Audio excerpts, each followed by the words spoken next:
Hello, hello, what is up, what is good? We are going to be talking about August in Weekly Shonen Jump. It is my favorite time of the month, the time in which I talk about manga a lot. This was a comparatively light month between Obon and the way the Sundays just fell on the calendar. We're going to be talking about 3 or fewer chapters for all of these series, but it was still an eventful month with the ending of My Hero Academia and a lot of pretty pivotal moments and a lot of different stories, so let's just plunge into it with our first series, Psych House. Psych House, my beloved, is still hanging in there, not doing super well in the table of contents or the associated popularity polls, but I'm hoping accumulating slowly but steadily a fan base that can appreciate this really lovely, very Yotsuba-inspired, beautifully drawn slice of life series. This month, they actually experimented a little bit outside of the formula that had set up for the first dozen or so chapters, with a multi-chapter arc and setting up another multi-chapter arc, kind of going into more suspenseful, I don't really want to say action-packed, but flirting with the possibility of action plot lines. And, you know, if this is the sort of thing that they can do, now that they've established the setting and the characters and they're trying to draw in more readers with this level of intrigue, I'm all for it. But at the same time, it doesn't quite hit the same for me as the purely slice of life, extremely laid back, healing kind of banality of the early chapters. So we got a little mini arc about tracking down a shoplifter that has the power to become invisible. It was neat, clever, you know, took advantage of the mechanics of the series, but a little maybe cut and dry and didn't really kind of ground itself in the character work that I'd really been enjoying up until this point. The latest chapter in this issue started off with like just the platonic ideal of the sort of story this series tells, trying to figure out how mind reading might be able to help you with studying, before suddenly veering into a very significant, possibly very tragic or bittersweet plotline that really relates to the core mysteries of the series. So I don't know if this is perhaps a move to kind of cover this ground before an early cancellation, you know, God forbid, knock on wood, or if this is just a way to kind of spice up and entice people with something a little more dramatic, a little more strange and mysterious, but I don't know. I'm still looking forward to everything. I'm still really loving this series. I just think it occupies such a unique place within Jump. It's just this gentle, pleasant, refreshing breeze. So I'm happy to give it an A for this month. Looking forward to seeing the resolution of this plot line. And hopefully everybody taking some time for some nice slice-of-life episodic adventures. Next, we have the Yokai Buster Murakami as it continues its plotline of infiltrating the Yokai school. I think this was a very clever idea for a setting change in that it allows you to have all these rapid-fire confrontations with tons of different yokai and place some sort of expectations and power structures around the yokai themselves. You know, it feels a lot less contrived than just infinitely meeting yokai over and over again on the streets. We also saw Murakami's backstory in this month, which I thought was pretty funny, but still quite reasonable, and with sort of a little heartstrings-tugging tragic twist. I've been quite impressed with this series. It's so goofy on the surface and seems like very insubstantial, but rather than just sort of making it a formulaic, iterative comedy where you're just kind of roasting a different yokai every week, they're mixing it up in all sorts of different directions. They're showing that this power is actually very versatile and can accomplish all sorts of different things. The power, of course, of insulting people. For me, the funniest chapter was the one that came out this week, where a very insecure dolphin is claiming that he is actually a dragon.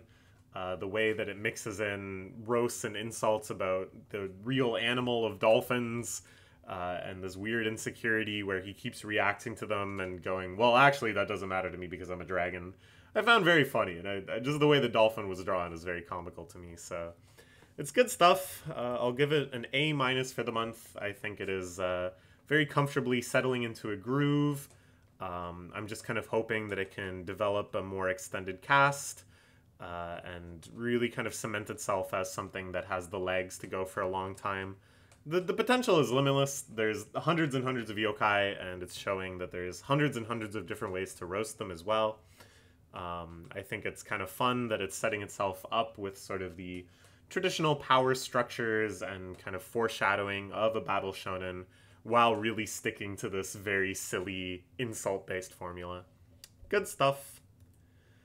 Next is Astro Royale, a series that actually really impressed me this month. You know, it didn't become my favorite series overnight by any stretch, but I felt like it was moving in a lot of directions that I wanted to see.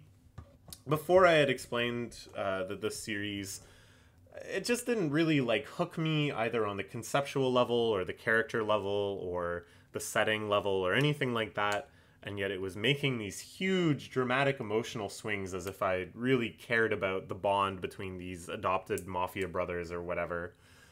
This month I think is doing a better job building up detestable characters only with things that you see on screen, not just being told that there's a backstory that you ought to care about and seeing kind of rushed, contextless flashbacks, but instead setting up this villain, Shio, to do despicable things right there in front of them on screen, and then to see the cathartic and satisfying battle back against them on screen.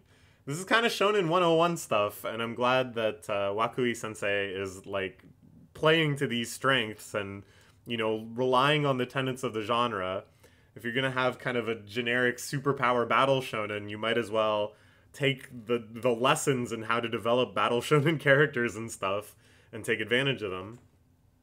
So yeah, I enjoyed it much more this month than I had previous. I found the battle scenes quite satisfying. You know, I think they're leaning into his unique art style and his unique way of depicting impact and power and speed. It's getting a little more compelling.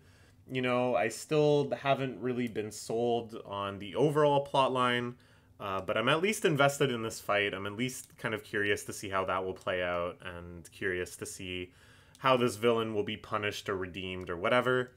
So yeah, lots of things to praise. At the end of the day, though, I'll still give it a B. It is still extremely, extremely generic and hasn't really captivated me in the way that a lot of other series has.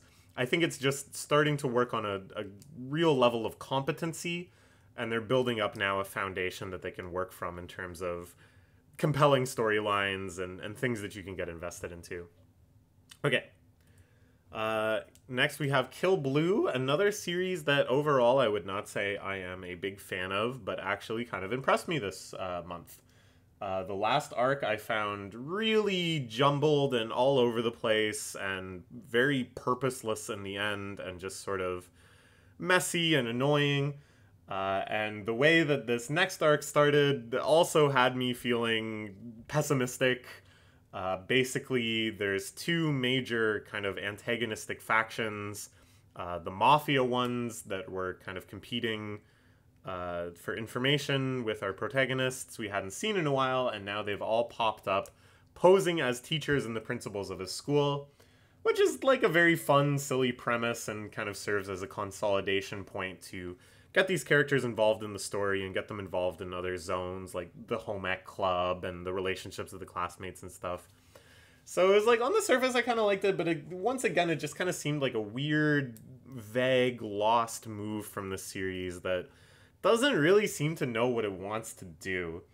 And everything that it kind of attempts doing is just with these sort of strange, reserved, almost embarrassed, lurching into one tone or genre or plot line, and then hastily retreating and going, no, they're not gonna fight assassins, don't worry about that.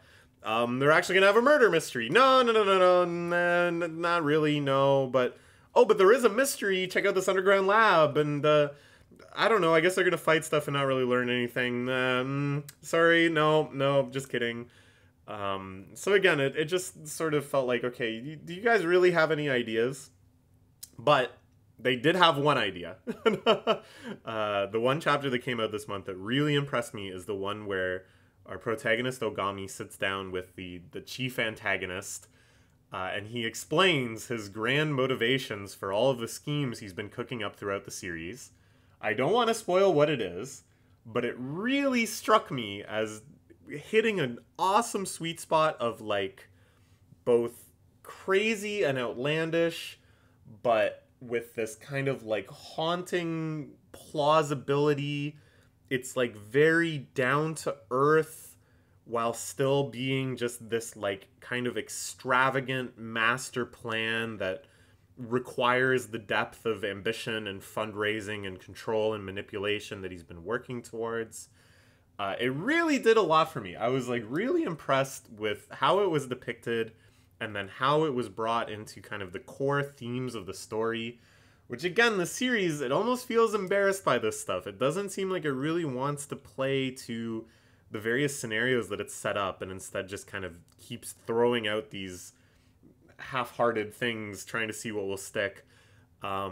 Here they kind of made a powerful play, and it was interesting to me, and I wanted to see how it will play out and how it will be resolved. Will it ultimately be that consequential to the main story?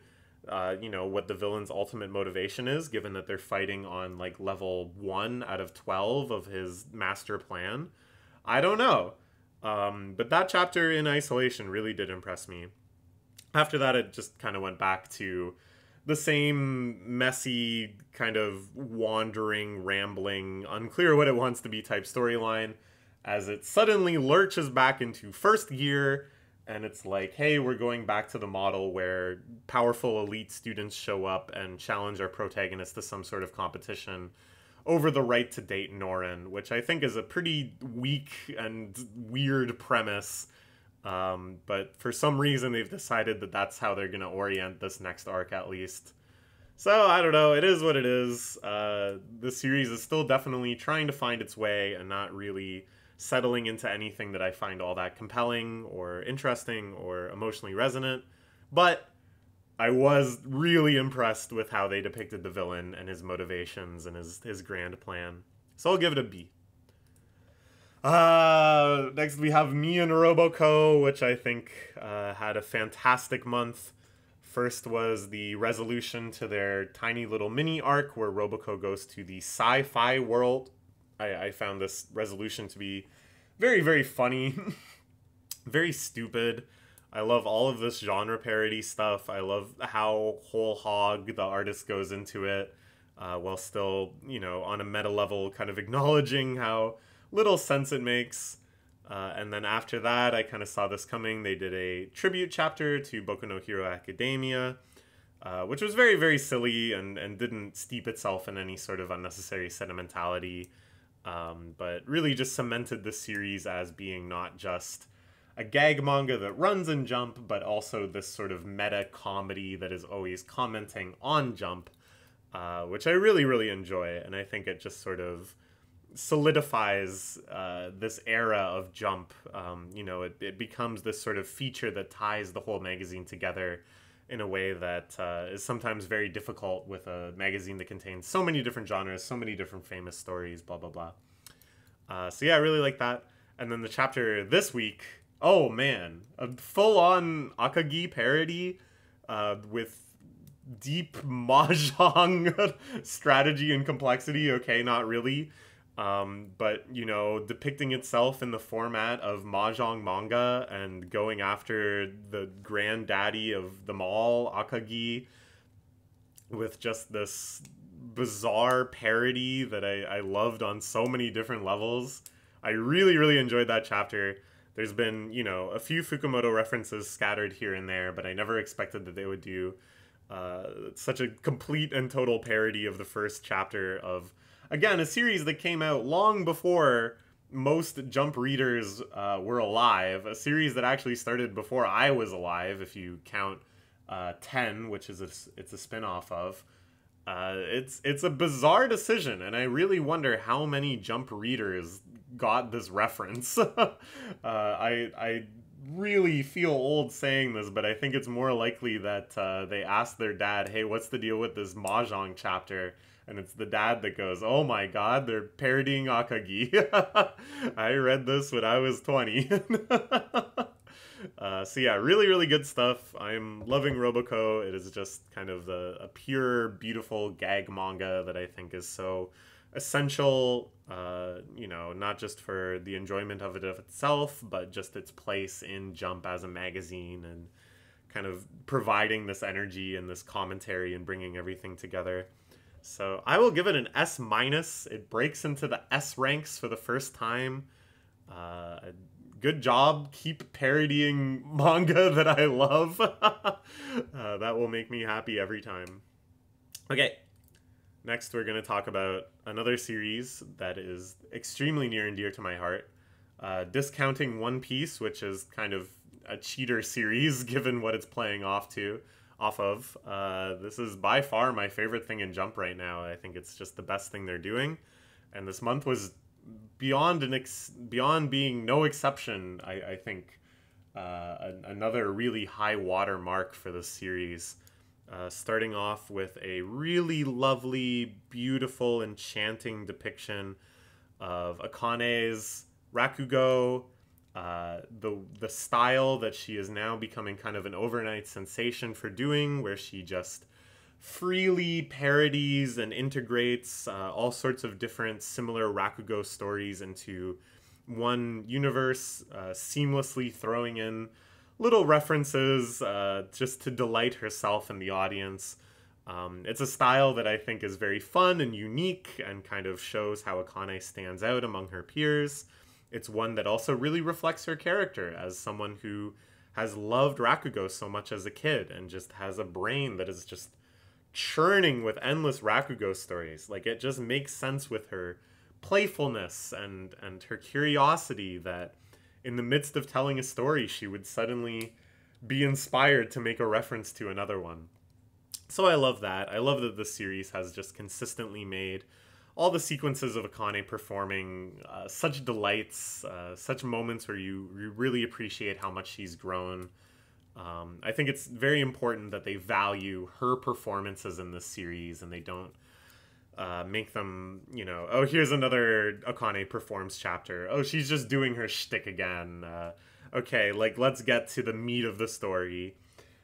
Which I think is all too common with all sorts of different, like, sports and hobby type series, just because you see the protagonist in action so much more than anything else. It really has a big risk of becoming kind of repetitive or trite, or you end up just skipping it. So I'm really, really happy, even as the series has developed to such a serious extent, that they're giving time for Akane and giving us time to just really enjoy her talent. And then, after that, this month's chapter, oh man! We finally get to see her master, Shiguma, who has become, you know, he's been a major character throughout the entire series. We've never witnessed firsthand his art, and the way that they depict his Rakugo is so genuinely bone-chilling. The picture where the little god of death appears, it jars you in the way that you're sure the audience as well has been jarred out of that cold sweat tension into this breaking point of realizing, like, something truly nefarious might be happening here. Something truly rotten might be emanating from the story he's telling. And I got goosebumps. I was blown away. The series has made me laugh. The series has made me cry. They've touched on points of the joy of creativity and the sentimentality around failure and succeeding where others have been blocked and moving past them, and so many wonderful emotions. And they still got some up their sleeves. The creepiness that emanated from this, I think, was just unmatched. Really, really excited to see more. I am tempted to try to look up what is the story he's performing and what is the, you know, what's gonna happen, because the tension for me is almost unbearable. But I'd rather wait a week and see how the master tells it. So this month I will give it an S+. I cannot overstate how much I love this series. Check it out. If you're watching this and for some reason you're not reading it, read Akane-banashi. Alright, Witch Watch had an anime announced, and to accompany that, they had the obligatory anime announcement chapter, which every gag manga does once it gets an adaptation. It's strange to call this a gag manga, given that at one point it seemed destined to be a battle shonen, but no other genre better describes it now. I enjoyed this month's chapters a lot. The aforementioned anime chapter was a lot of fun and certainly made me hype for the anime. I hope they do a good job with it. And then I think this is also pretty common, where when the anime gets announced, they expect to suddenly have an uptick in readership, and then they launched into a fairly intriguing, I'm not really sure what level of seriousness this will operate on plotline, about a child actress witch who is a little maybe overconfident or risk-taking with her powers, and her new connection with Nico. So I don't know, it'll be intriguing to see where this goes. I think it might be just kind of a more substantial arc to kind of hook these new readers, while still, of course, I'm sure giving them the really delightful sitcom-esque comedy that has made this series so beloved in the first place. So I will continue giving this series an A+. It's gotten an A+ every month that I've talked about it. I think it's just really consistently hitting the mark for me. The chapters are consistently funny. And yeah, this will be the first kind of major departure, I think, since we started reading it, following the plotline of this child witch. Presumably, or maybe next chapter will be a totally irrelevant comedy one too. I don't know. We will have to find out. It's all good stuff. I'm loving it. A+. The Yozakura family has continued their gigantic final battle arc. I'm like slowly kind of getting into the groove of it. I'm enjoying it more than I was at first, where I kind of found the whole prospect to be a little tedious. I think what I find most interesting is the revelation of all of our main characters' true spring blooming characteristics, their powers of true spring. Why can't I say this? True spring blooming. It's kind of neat because it's like usually some sort of poetic contrast with what their typical power is, their normal spring blooming. And some of them, like Shion's, I found kind of touching, that it kind of provides like a catharsis and sort of a resting point for their character arc to say, like, deep down, even though I was doing this, I actually wanted to be doing that. And this power, like, truly embodies it. So there was some stuff I liked. A few other things seemed really weirdly anticlimactic and just sort of treated almost as a joke, which to me is very, very weird when you're in the midst of your final battle arc.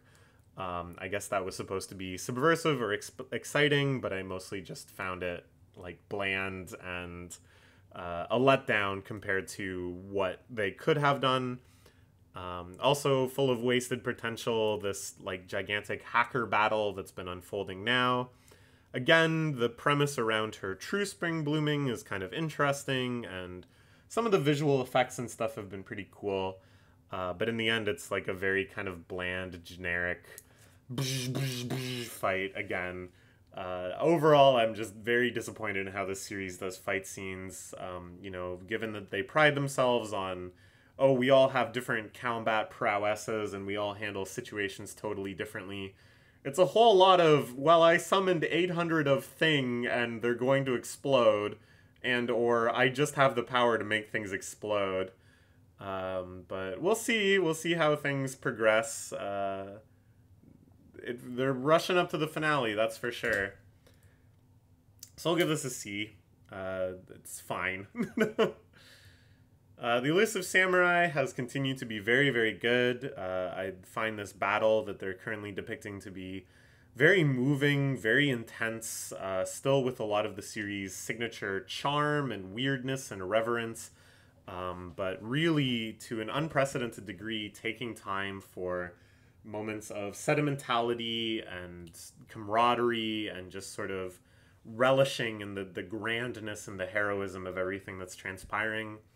The latest chapter especially I found very, very beautiful, both in just the literal artistic depictions of the flowers blooming, just really caught me up, but then also the lessons within it and just sort of the grandness of this gesture, and once again kind of returning to this philosophy of like a noble, well-intentioned retreat of running away for the benefit of all. So yeah, really beautiful stuff. I think playing to all of the strengths of the series. And now we're kind of left open-ended. It's not clear what the next big move will be. This doesn't wrap up just this battle, but kind of this entire campaign that has been waged with Aki's forces. I don't know what's next for our young elusive samurai. I don't know where he will run to or where he will run from there, but I'm excited to find out. Also still watching the anime. The anime has been great. Really, really highly recommended that to fans of the series or just fans of great battle shonen. It has like a nice classic vibe. Like there's a strange mix of very modern sakuga, a lot of really beautifully animated sequences, but then just sort of a general attitude, the ED and stuff especially, just kind of the way that sequences are structured really reminds me of shonen adaptations from like the 90s, early 2000s. So it's just been a joy to watch. Overall, just very, very happy with where the series is right now. Really curious to see where it goes from here. I'll give it an A+. Oh, I forgot to animate this. RuriDragon B+. Only one chapter this month, and in it, she vomits up a bunch of venom. Going back again to this whole strange dragon puberty and the myriad powers that just keep getting dumped on her. Of course, you know, we are still deep within this helping with Sports Fest saga, which may play out over the course of several years, given the rate of chapters. But yeah, I'm enjoying it. I don't know. It's what it was last week. It's what it'll be next month.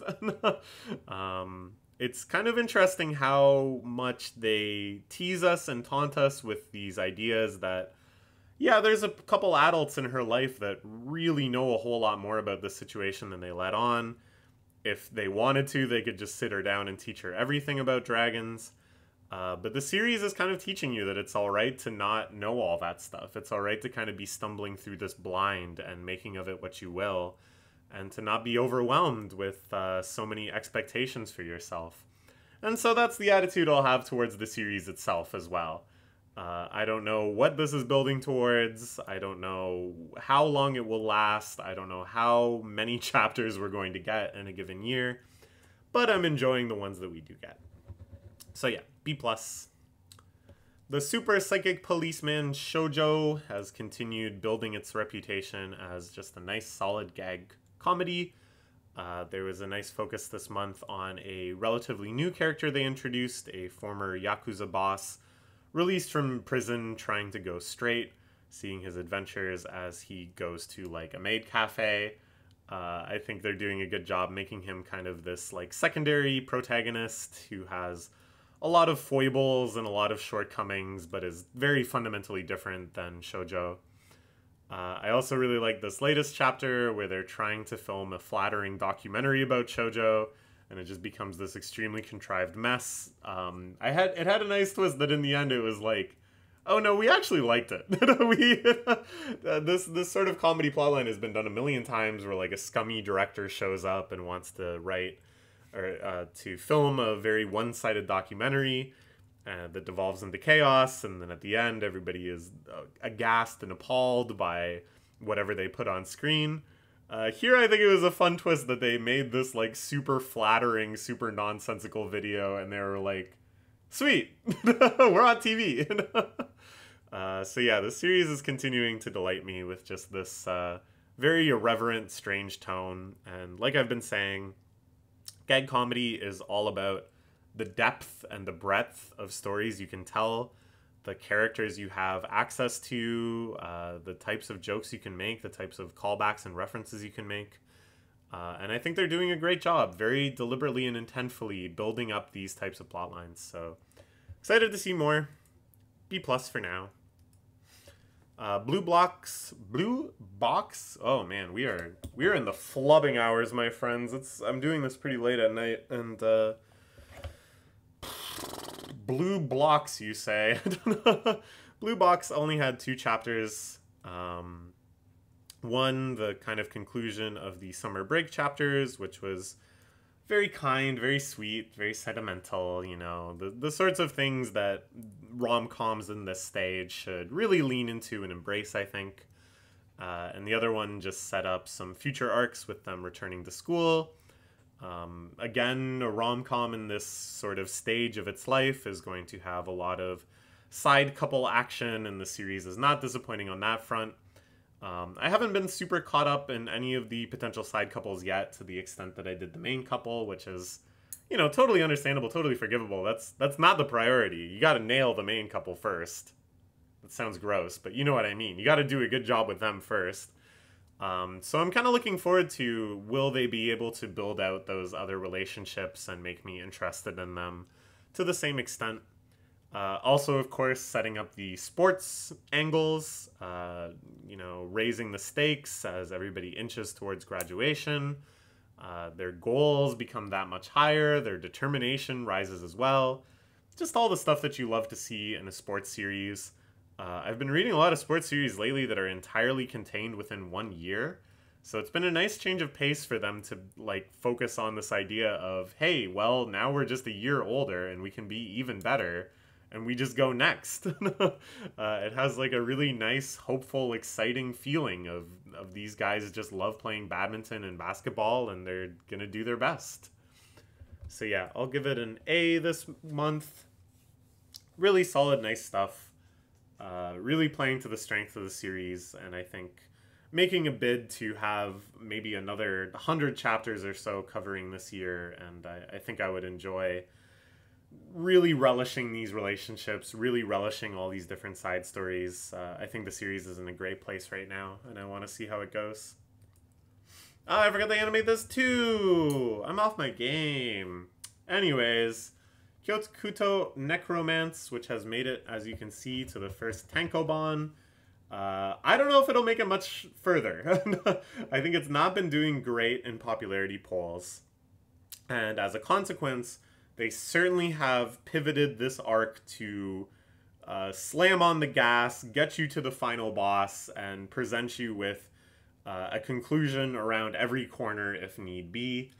The first half of this month, or two-thirds of this month, were a big battle against the big bad, which easily could have been the climactic fight for the whole series had they chosen it to.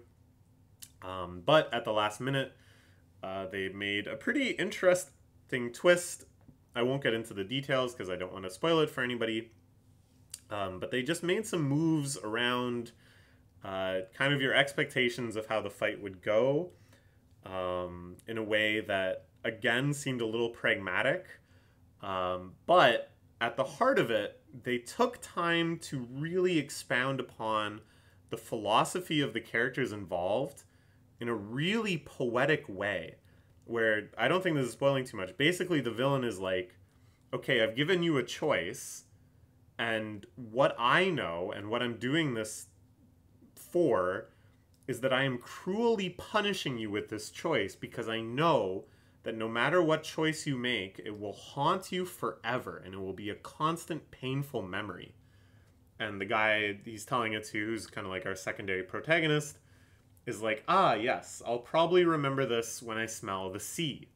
And then it just launches into this very philosophical, very poetic tangent around seasonal memories and smell memory, and the idea of breaking down the Japanese calendar into 24 seasons, and how each of those 24 seasonal changes brings with it new smells, new sensations, and new memories. I just found it like really gripping and really kind of almost intoxicating that they were suddenly talking like this after, you know, just balls to the wall action for the last little bit. I found it really intriguing, and I felt like it reflected that this series has a lot of ideas bubbling under the surface. That while it appears generic and mechanically it's quite generic, and it seems to just kind of be operating as a battle shonen, there's something lurking underneath that I get a sense of. There's some greater ideas that they're trying to build up a structure that can bring them to fruition, and I really hope they get the opportunity to. It ended on kind of an open note where, again, they could easily transition this next few chapters into a finale or to a final arc or to the start of something huge and sprawling and full of ideas. And I hope it's that last one. So yeah, A-. It broke into the A tier with this month. I think it's become quite interesting just by giving us that taste of the series' philosophy. Okay. Not animating anything. What am I doing? One Piece. You can watch all the videos if you want, but I have been really enjoying it, obviously. I'm just the One Piece fanatic, so it's kind of hard for them to miss the mark for me, as long as they're continuing to give me the characters I love, the type of action I love, twists and revelations and lore expositions that I love, and just continuing to flesh out and explore this wonderful, adventureful world. Here we saw the finale of a pretty major arc that's been going on for probably like 2.5 years now. It became a much more substantial arc than I think anybody expected, but hey, it's the final saga. Everything is going to be loaded with significance. Everything is going to be packed full of twists and turns and surprises. So yeah, now it's just kind of the question of what's next. We are heading to the land of giants. There is some sentimentality, there is some tragedy, but in the end, as One Piece always does, it ended on a note of inspiration and of determination, sailing ever forward to that horizon. So yeah, good stuff, as always. Love One Piece. Don't love this one so much. If you've been watching these videos, this thing has gotten like D-, D-, D-, and this month, we'll have to see. It's a little better. I'll say that. It's a little better. We finally ended the extremely overwrought, tedious fight with the guy who makes explosions or whatever. We cut back to the kind of locus of all the action, the school where Nue is bound up. And suddenly they kind of had these gigantic power scaling increases with a lot of kind of endgame antagonists and kind of hidden boss, super strong protagonists showing up, which is a pretty typical play in this sort of battle shonen between arcs to just kind of spice things up and to give you a sense of like, hey, it's going to get way crazier than this. I think the timing was really poor in that we were really meant to just kind of be in awe of the significance and gravity of the fight before this. And then with barely a chapter to spare, no real breathing room, no real recontextualization, no time for that fight to really sit in and make an impression on us. They're just kind of like, well, all those people are sort of irrelevant, though. All those people are very weak compared to the people you're seeing now. And this is like the really crazy shit. And sometimes that can be hype, but it just leaves me thinking like, so that whole fight, any one of these other people could have shown up and just ended it in either direction. And it just made everything kind of feel very asinine and futile. And I already hated that fight, and this didn't help. I will say this, though. The depiction of the powerful dudes was kind of cool. And the way they've depicted all of these hidden shrines where other super powerful demons, Hyo, are bounded up, pretty cool. I think it's leaning better into the unique visual aesthetic of this series, which I'm not the biggest fan of. I find it a little overly digital and kind of sloppy around the actual character drawings. But this run of chapters is playing to their strengths, and I think just kind of giving us the most over-the-top, stylized, crazy version of that art style, which at least is more unique. So I'll give it a D+. I'm still really not at all interested in anything that's happening. It all just feels so lame and generic, And like I said, I'm not the biggest fan of the art style, but I think they're at least leaning into something now. They're doing something that kind of plays to the strengths of the series instead of just fight against Guy, which every single battle shonen has. We've already got fight against Guy who explodes 800 times in my lifespan. So yeah, this was a bit more interesting. But still has a long way to go, I think, until they're, you know, telling a story that I would count as a story. Alright, Hima-ten. This is our second month with our new rom-com series. Last month, I gave it a kind of like dismissive interpretation where I was like, oh, this is going to be the stupid fan service laden rom-com, since Blue Box is way too prestigious and serious and respectful of its characters. But so far, Hima-ten has also been a lot more respectful of its characters and kind of heartfelt and less stupid than I thought it would be. Nothing really that stupid has happened yet. Neither has there been very much fan service. There's a couple instances, but generally, yeah, they're like keeping it sane, keeping it smart, you know, doing the things that actually tell a compelling story instead of whatever you would expect from a fan service rom-com.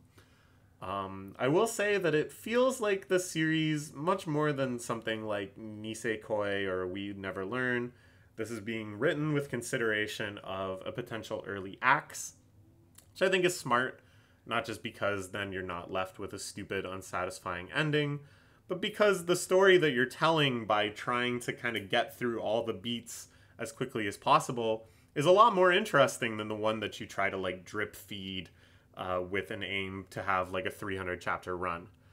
To that point, they've made it pretty clear where everybody's feelings lie right off the bat. They've provided situations that kind of instigate what you imagine the central conflicts are going to be right off the bat, and are actually taking steps to resolve it right off the bat. And I appreciate that. I think it's made it a lot more enjoyable to read, and I think it just shows a lot of consideration and respect for the characters who, so far, have been pretty likable. So I'm going to say I'm, like, quite optimistic on this one, but it's still a cautious optimism, because as soon as they get a whiff of long-term serialization, or as soon as the author runs out of ideas, or as soon as they need a bump in popularity, it could get so stupid so fast, and I think it would be even more painful knowing that it wasn't this stupid to start with if suddenly we're back to, oh, you confessed, I fell asleep. Oh, I was about to confess, but a baseball flew through the window. Oh, you have a childhood friend? I have 3 childhood friends that I didn't tell you about yet. And they're all girls, and they're all naked, and they all love me. It could get, like, every trope is still waiting in the wings to swing down and beat this series over the head with a baseball bat. We are not out of the woods yet, folks. All the ingredients are there for a very, very stupid series indeed. I think it's just kind of a pleasant miracle that they've been able to hold off on that for so long. And look, I should make this clear. If it does get that stupid, that doesn't actually mean I'm going to start disliking it, okay? I don't want to come across as some sort of elitist that's above a stupid fan service rom-com. I enjoy a good stupid fan service rom-com now and again. I just think the series could actually be something more. And it's just that sort of jarring de-evolution that I want to avoid. But I don't know. Manga is all about meeting it where it is, I'm sure. No matter what, we can find a way to enjoy this one. The art style's nice, the characters are fun. It's good stuff. I'm gonna give it a B+. I'm hoping that it will get still more interesting, maybe still more unique, and I'm still holding out for more actual practical life skills advice. Like, there is a chapter here where she's embarrassed that she can't cook very well, and yet she's going to have to cook in class, and she's set super high expectations for herself. So they spend a little time learning how to cook a good Hamburg steak, and there was like a little bit of involvement in the actual task itself, which I really enjoyed. A little bit of focus on what this actually means to the characters and stuff, but not as much as I would have liked. Okay. Next we have JJK Jujutsu Kaisen. Oh boy. They announced that it is indeed ending in 5 chapters. I talked about this at length in the video I just made about the latest chapter, but I think it really caught people off guard because everyone knew it was ending. Everyone knew this was like the big climax, the big final arc. I think people just sort of all had their own private number of chapters they expected it to take, with their own private checklist of things that they wanted to see before it ended. And then suddenly they were like, the number is 5. It's not 30, it's not 50, it's not 20, it's 5. And suddenly everybody had to rip up their checklists and go, oh, well, shit. But I've been enjoying it. I think in these moments, I will have to be a defender, as I have never been a checklist reader. I will just take whatever they give me and see if I like it. I'm not the type to be like, well, they didn't do this, so I'm mad. Because, yeah, there's going to be a lot of stuff that they don't do, but what they are doing, I think, is pretty interesting. The whole instance of Yuji's domain, I just found so moving and interesting and enjoyable and strange. It really spoke to me of some of the really fundamental stuff that appeals to me about this series. Just its willingness to kind of cast aside any sort of expectation and move in total lateral directions. It reminded me back of when, what's his face? Why can't I think of his name? He's like, Toto. Toto shows up, and he has the whole fantasy of being Yuji's brother. And they're just good buds at school, and, well, not his literal brother, but, you know, his close friend at school and all of the adventures he imagined them getting together.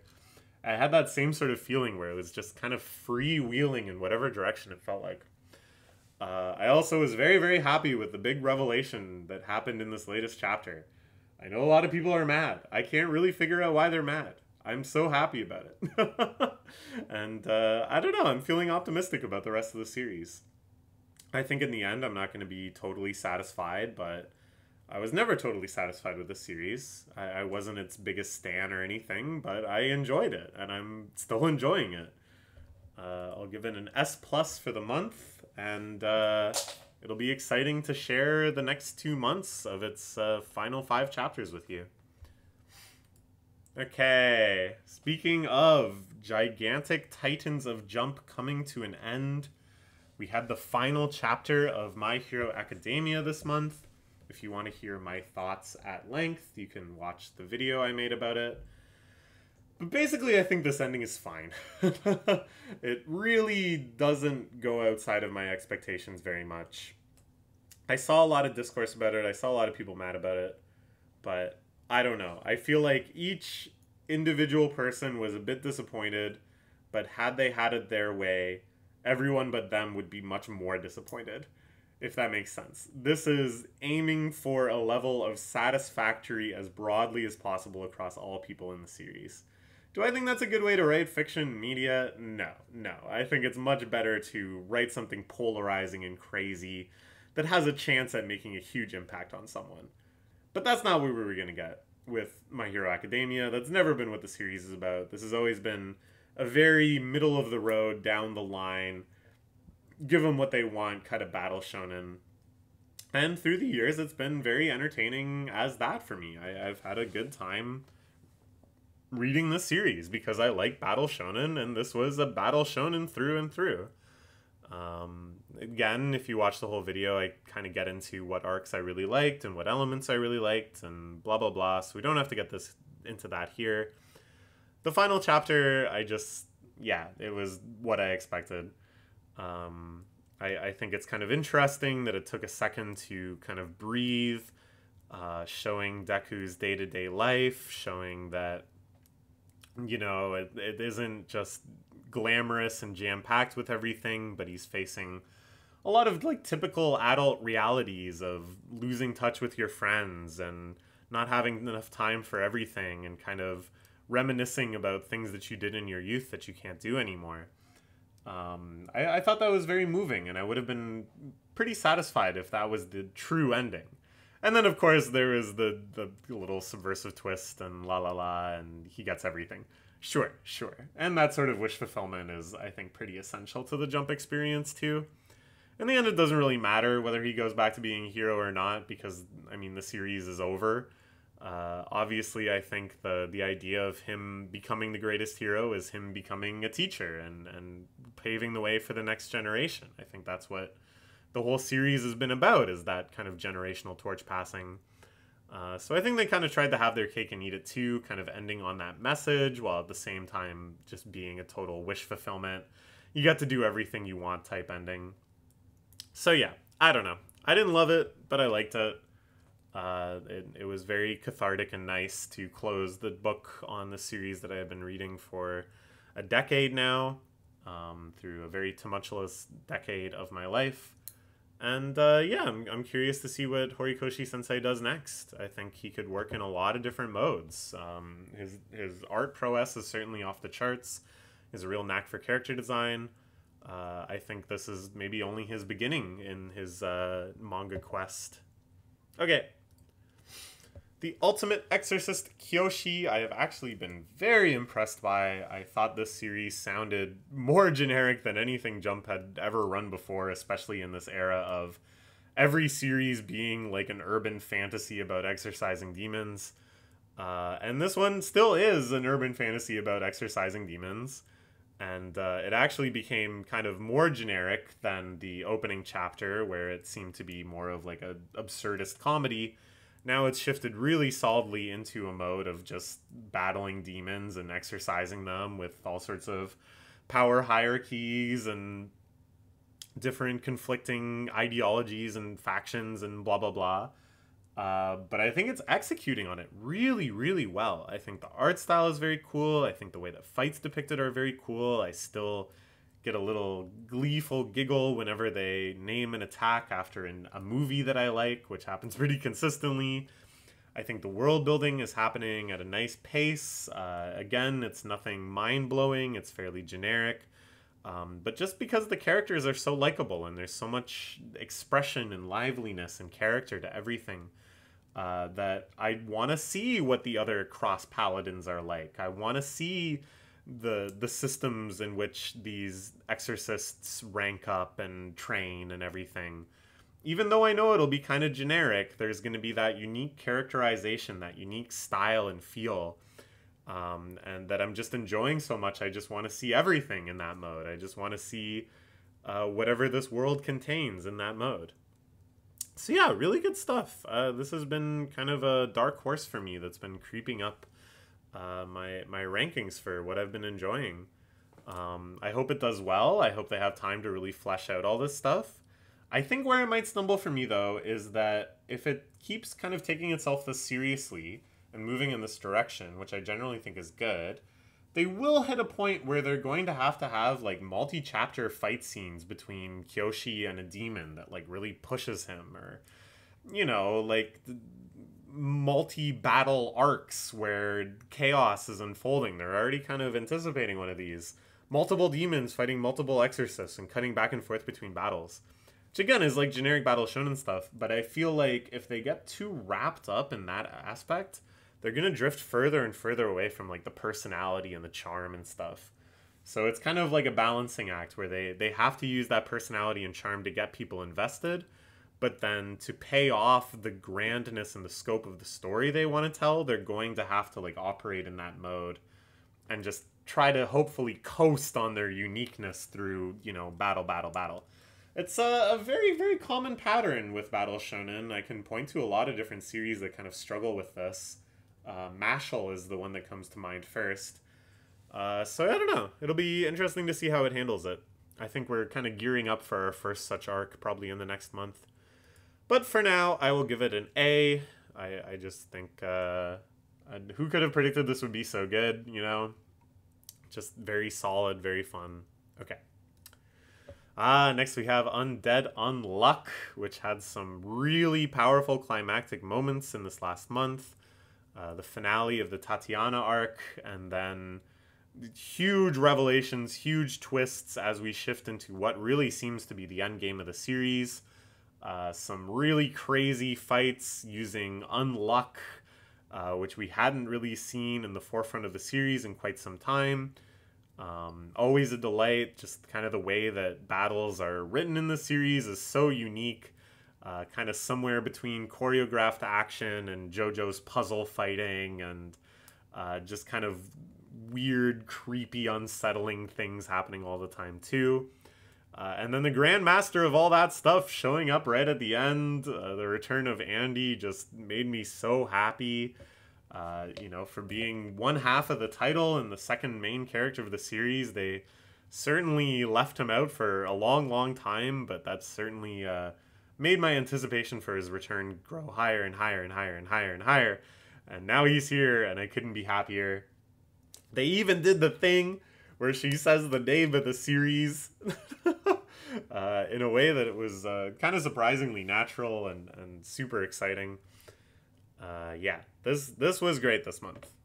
For a little bit, I kind of felt like it was stumbling. It felt like the pacing was getting a little hurried, that they weren't kind of leaning into each genre, that it sort of felt more like going through the motions, given that they had such a long list of things that they needed to depict before they got, you know, to the next phase of the story.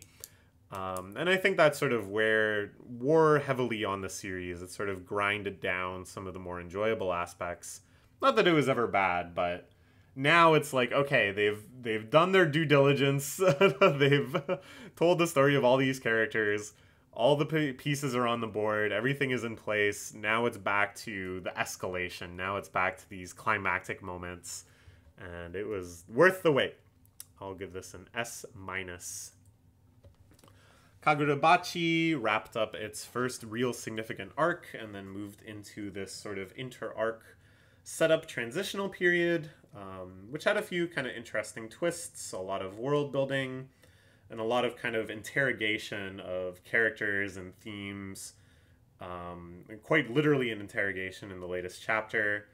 It's interesting. I feel like it's leaning into a territory kind of more occupied usually by things like Hunter x Hunter, where or like Fukumoto manga is another good example actually, where it's not really enough to just kind of be like, this is character's motivations, these are obstacles to character, boom, boom, boom.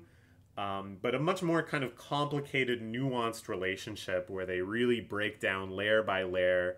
Okay, we're aligned on this goal, but we conflict on this goal. So if A happens, we're going to do B, but if C happens, you're going to do D, and we're going to prevent that with E. You know, a much more kind of complicated plot structure, which I think is a risky play and can be a double-edged sword, appropriately enough. But I think they're pulling it off well. I'm liking all of this. I feel like this is truly setting up a foundation for a series that could go in a lot of very interesting directions. The world building especially really enchanted me. I think at this point I'm getting enough faith in the series that if they're going to be like, yeah, we've got these like 7 dudes who are under contract and we keep them locked up with utmost security, that the utmost security personnel and the guy under contract themselves and the people coming to kill them are all going to be like entertaining, cool characters with all sorts of neat powers. Once they've inspired that level of confidence, introducing characters and introducing setups like that just becomes so inherently exciting. And I think that's the level that they're achieving now. So yeah, good stuff. I will give it an A-. I think they're handling this inter-arc period in a pretty cool way, and I'm excited to see what's next. It seems like we're kind of leaping into the next action now. And yeah, like I said, I'm really excited to be introduced to all these characters as we come to them.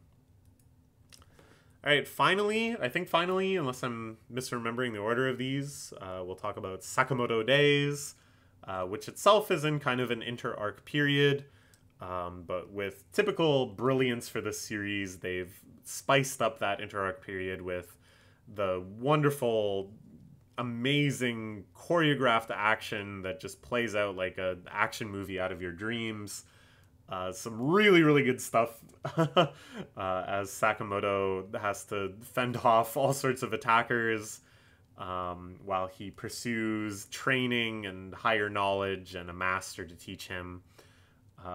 Really setting up very interesting the next few sagas and the next major villains and stuff, while again, like, not being content to just be like, oh hey, yeah, and here's a villain, but like, let's have him have a little fight, let's have him mix it up, get messy, and which leads to just, again, some of the most fantastic action sequences in any manga I've read ever.